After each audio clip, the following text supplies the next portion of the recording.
क्या रामायण सच में हुई थी या ये सब एक मनगढ़ंत कहानियां है?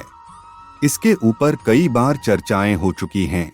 कई लोग इसे सच मानते हैं, लेकिन कई ऐसे भी लोग हैं जो आज कहते हैं कि ये सब मनगढ़ंत कहानी है। आज की ये वीडियो उन लोगों को हिलाकर रख देगी जो रामायण को काल्पनिक मानते हैं।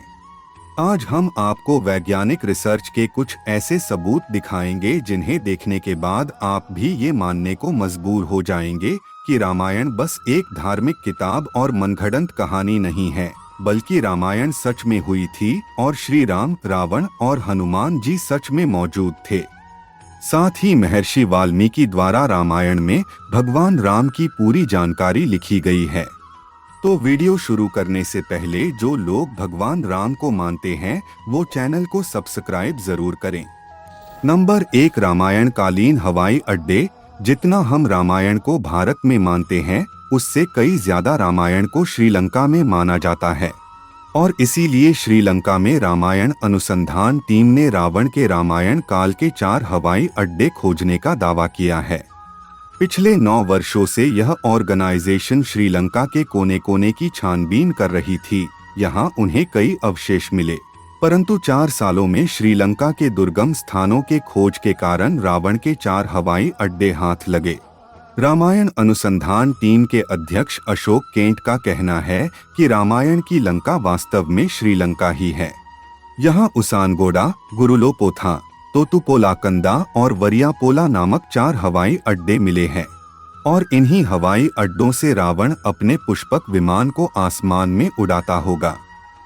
और ये हवाई अड्डे न सिर्फ ये बताते हैं कि रामायण सच में हुई थी, पर ये भी बताते हैं कि उसमें की गई सारी बातें जिन पर हमें यकीन नहीं होता वो भी सच है।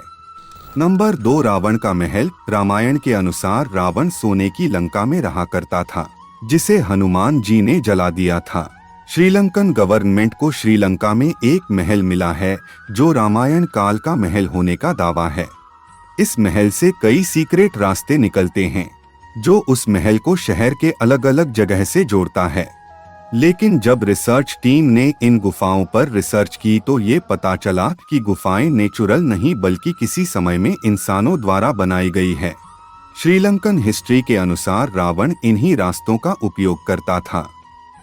नंबर 3, अशोक वाटिका के सबूत। रामायण के अनुसार रावण ने माता सीता का हरण कर अशोक वाटिका में रखा था। कहा जाता है कि अशोक वाटिका रावण का सबसे पसंदीदा स्थान था। यह वाटिका इतनी रहस्यमयी थी कि हनुमान जी इसे आसानी से ढूंढ नहीं पाए थे, परंतु वह अशोक वाटिका आज भी श्रीलंका में मौजूद है। ऐसा माना जाता है कि एलिया पर्वत की एक गुफा में माता सीता को रखा गया था, जिसे सीता एलिया नाम से जाना जाता है। यहाँ सीता माता का एक मंदिर भी है जिसे वीरांगटोक कहते हैं। ये भी एक बहुत बड़ा सबूत है। नंबर 4, द्रोणगिरी पर्वत। रामायण में ये लिखा हुआ है, जब मेघनाथ द्वारा लक्ष्मण जी मूर्छित हो गए थे तब उनकी जान बचाने के लिए संजीवनी बूटी की जरूरत पड़ी, और ये जड़ी बूटी लाने का जिम्मा हनुमान जी ने लिया।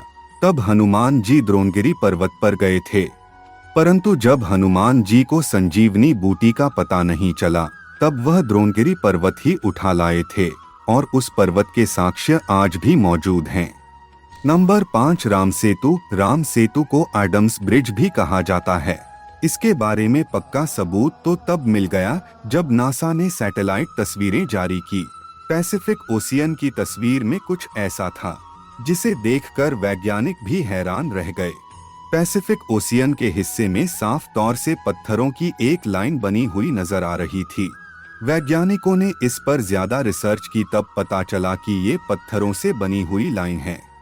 भारत के धनुषकोडी से मन्नार द्वीप तक बनी हुई है, जो 30 किलोमीटर तक बनी हुई है। वैज्ञानिकों द्वारा रिसर्च में ये पता चला कि ये एक मैन मेड ब्रिज है। नंबर 6, सुग्रीव की गुफा। बाली के डर से सुग्रीव जिस गुफा में रुके थे वह गुफा आज भी मौजूद है। रामायण के अनुसार बाली ने दुंदुभी नामक राक्षस को मारकर कुछ दूर फेंक दिया था। हवा में उड़ती हुई राक्षस के खून की बूंदें मातक ऋषि के आश्रम में गिर गई।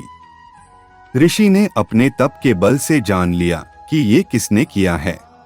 क्रोधित ऋषि ने बाली को श्राप दिया था कि वह कभी भी ऋषिकेश पर्वत के पास आएगा तो उसकी मृत्यु हो जाएगी। सुग्रीव को राज्य से निकाले जाने पर वह इसी जगह पर आए थे। यहीं पर उनकी मुलाकात राम जी से हुई थी। बाद में राम जी ने बाली का वध किया था और सुग्रीव को किष्किंधा का राज्य सौंप दिया था और ये सारी गुफाएं आज भी मौजूद हैं। नंबर 7, राम सेतु के पत्थर। भगवान राम ने समुद्र को पार करने के लिए वानर सेना की सहायता से लंका तक पुल बना दिया गया था और इसी पुल की सहायता से राम जी की सेना रावण से लड़ने लंका गई थी। लेकिन हैरानी की बात तो यह है कि राम सेतु में इस्तेमाल होने वाले पत्थर आज भी मौजूद है। राम सेतु पुल के पत्थर पानी में तैरते थे। रामेश्वरम में सुनामी के दौरान कुछ पत्थर जमीन पर आ गए थे। शोधकर्ताओं ने जब उन्हें दोबारा पानी में फेंका तब वह तैर रहे थे, लेकिन दूसरे पत्थर पानी में डूब जा रहे थे। शोधकर्ताओं के अनुसार इसके लिए एक विशेष प्रकार के पत्थर का इस्तेमाल किया गया था, जिसे विज्ञान की भाषा में प्यूमाइस स्टोन कहते हैं। इस पत्थर का निर्माण ज्वालामुखी के लावा से अपने आप होता है। यह रामायण का एक पुख्ता सबूत है। नंबर 8, जली हुई लंका के सबूत। रामायण ग्रंथ के अनुसार हनुमान जी ने लंका में सोने की नगरी को जला दिया था, लेकिन वैज्ञानिकों को कुछ सबूत मिले हैं जिससे ये साबित होता है कि लंका सच में जली थी, क्योंकि जिस जगह पर लंका को जलाया गया था वहां की मिट्टी आज भी काली है, जबकि उसके आसपास की मिट्टी का रंग वैसा ही है जैसा नॉर्मली मिट्टी का होता है।